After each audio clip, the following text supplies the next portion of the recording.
a big guy. And Jamal Murray has been the star of the bubble, really.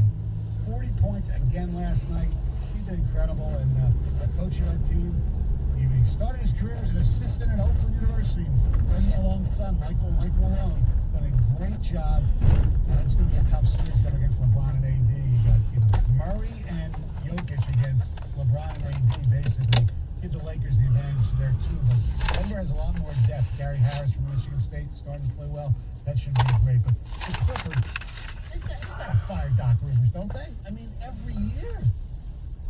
Maybe every year, but at least they're in the West semifinals. I know you say you're the same old Lions or the same old Clippers. I mean, would you rather be in the semifinals and lose a 21-point lead on a regular basis, or a 3-1 series lead, or have to talk about the start of the Lions season of 18-point lead, tied, 17-point lead, loss? The thing is that what John's saying is basically at least the Clippers get to the divisional round. Right.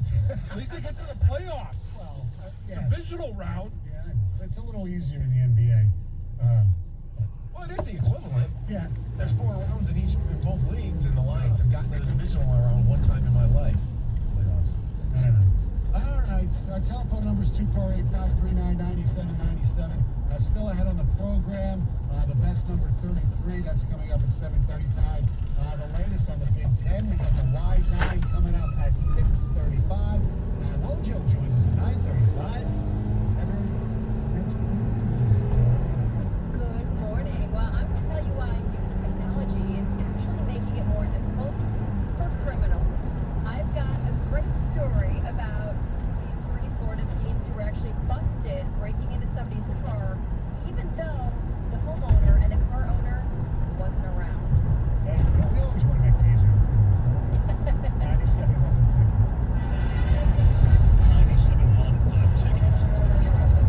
From the WWJ AM 950 Traffic Center, similar to again on your track this morning, light traffic volumes as usual, no reported issues getting into and through the existing work zones. Coming up later this morning, road work is scheduled to leave one lane open, 75 from Illinois to Coolidge until 3. That same project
hard surfaces to kill 99.9% of viruses and bacteria initially.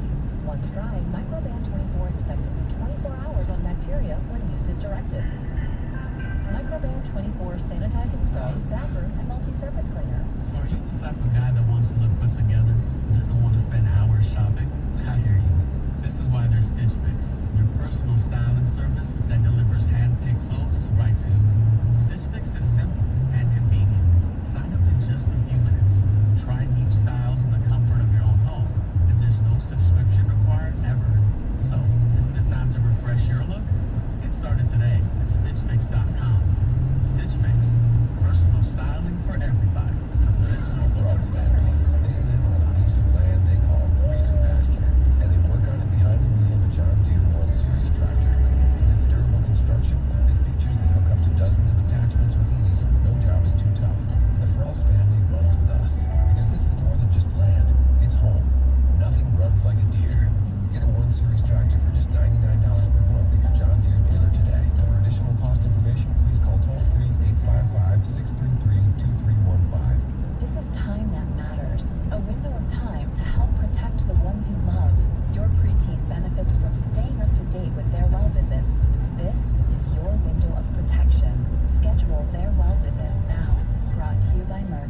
Join 97.1 The Ticket for the Step Up to the Plate Radiothon benefiting Detroit PAL, a non-profit organization that supports youth sports and enrichment programs for over 10,000 Detroit children every year. Starts Monday at 6 a.m. on 97.1 The Ticket.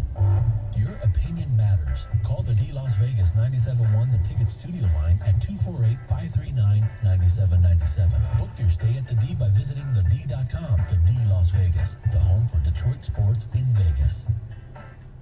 You could win $2,000 with the 2 Grand Slam tomorrow at 7:20 on The Morning Show with Stoney and Heather.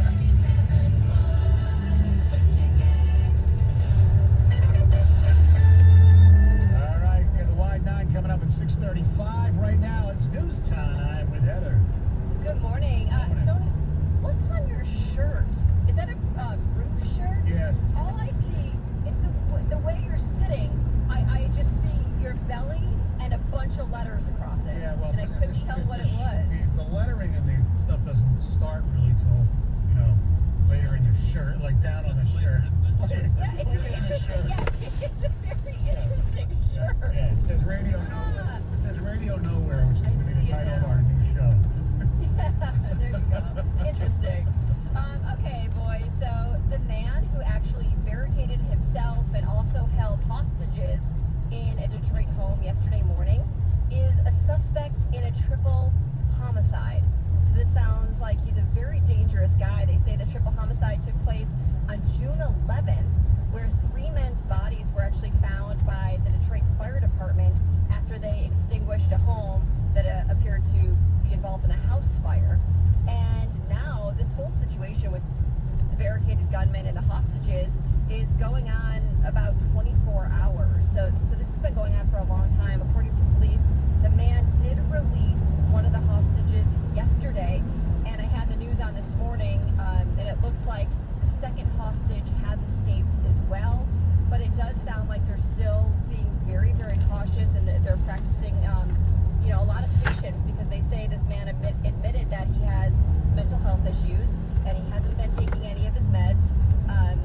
So they know that he, could act erratically. So they're trying to make sure everybody in the situation is safe. So hopefully they can get this guy to come out of the house, and everything will end as peacefully as possible. We sure hope so. Yeah, for sure. So Utica High School's football team is on a COVID quarantine, and they actually won't be allowed to take the field this weekend for their season opener after a player was exposed to the virus outside of school. So I'm sure the whole team there is very, very disappointed. They were scheduled to play L'Anse Creuse North on Friday, but now instead L'Anse Creuse will actually host Birmingham Detroit Country Day instead. And they do say Utica will be ready to take on Anchor Bay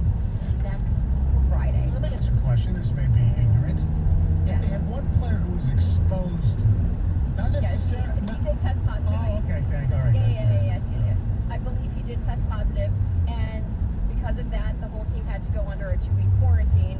And even though the quarantine actually ends today, I believe, they're still not going to be able to play on Friday because they have to have had at least 12 practices before the first game, which because of the quarantine, they weren't able to get in, and that's why the game is being canceled. Here's another thing I don't understand, and believe me, I'm not the brightest bulb in the world. But if in a situation like this, so one kid has it, you test the rest of the team gets tested, and the rest of the team is negative. Why do they need to quarantine if they're all negative? It's a great question. I don't know. I'm with you. I really feel like every time they say that, I'm missing something. Yeah, I mean, I think there's still maybe for negative or false positive, false negatives, that kind of stuff. That's the only thing I can think of. Right. I mean, I'm with you guys. It's hard to kind of figure it out. I think it's a safe than sorry thing more than anything. right. I'm not trying to be critical. It's just I don't understand. It's hard to comprehend, but at least they're still looking at it on the positive side of things. Hey, this is one game. Yes, it sucks. They're disappointed, but at least the whole season isn't canceled and they can still play more games. So they're looking on ahead and they're going to stay positive. So the city of Louisville reached a historic $12 million settlement in the wrongful death of Breonna Taylor, but her family is making it very clear that they want justice and they want full justice and they want the cops who killed her to be arrested and charged. Now, as part of this big settlement, the mayor also announced that there's going to be a series of reform measures aimed basically to prevent future deaths. And while the family's attorney basically says, hey, this is great, this is a landmark step in the journey to justice, he says he's not backing down either from his demand that they bring charges to these officers. Okay. So he would like to see this this week. But if they didn't charge the officers yet, then why did you agree to the deal? Shouldn't that have been part of the deal?